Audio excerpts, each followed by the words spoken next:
Welcome to this explainer. Today, we are breaking down an absolutely crucial procedure for any civil engineering lab, determining the total dissolved solids, or TDS, of water. Let's just dive right into the hands-on process.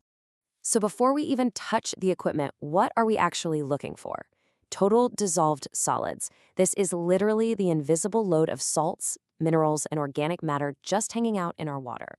We measure this in milligrams per liter or parts per million.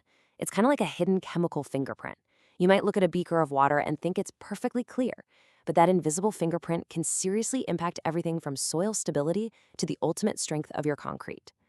All right, so pull this test off. Let's gather our gear. You're going to need a highly sensitive TDS meter or probe, a standard glass beaker for your sample, a separate stash of distilled water, and a lint-free tissue.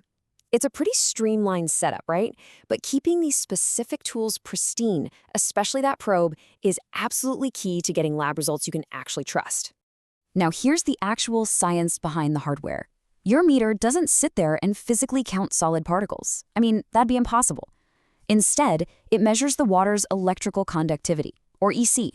Then, it estimates the TDS by multiplying that conductivity by a specific empirical factor. And that factor usually sits somewhere between 0.55 and 0.90. It shifts around depending on the water's chemical makeup and its temperature. It's just a brilliant little workaround, using electrical properties to pin down a physical quantity. But for perfect accuracy, we have to talk about calibration. This is non-negotiable, guys. First, you take standard sodium chloride and bake it in an oven at exactly 120 degrees Celsius for 45 minutes. Why? To completely eliminate any trace moisture. From there, you mix up standard calibration solutions at precisely 20 ppm and 342 ppm, clean your probe with that distilled water, blot it dry, gently, with your lint-free cloth, and calibrate your meter against those exact standards. Whatever you do, do not skip this baseline step. Okay, time for the actual determination. Carefully lower your freshly calibrated probe right into the water sample. But here is the absolute critical technique. Do not let it touch the beaker's walls or the bottom. If you tap the glass, you'll create electrical interference and completely tank your reading. It sounds minor, but precision is everything here. Just hold the probe dead center in the water column and wait. You gotta be patient here. The numbers will jump around a bit as it adjusts for temperature, so just let it do its thing.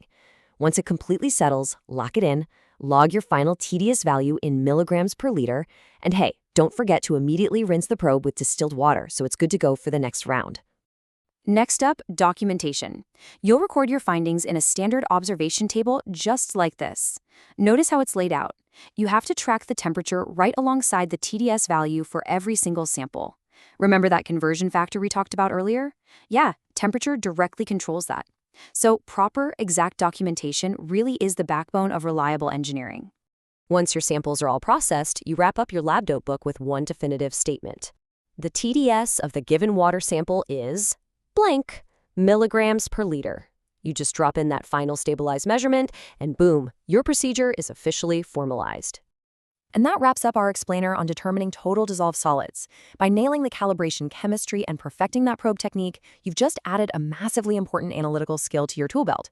So I'll leave you with this to chew on. Now that you know exactly how to reveal what's hidden in the water, how will you use this very procedure to guarantee material strength or evaluate environmental safety in your future civil engineering projects? Really think about that one. Thanks so much for joining me, and I'll catch you in the next explainer.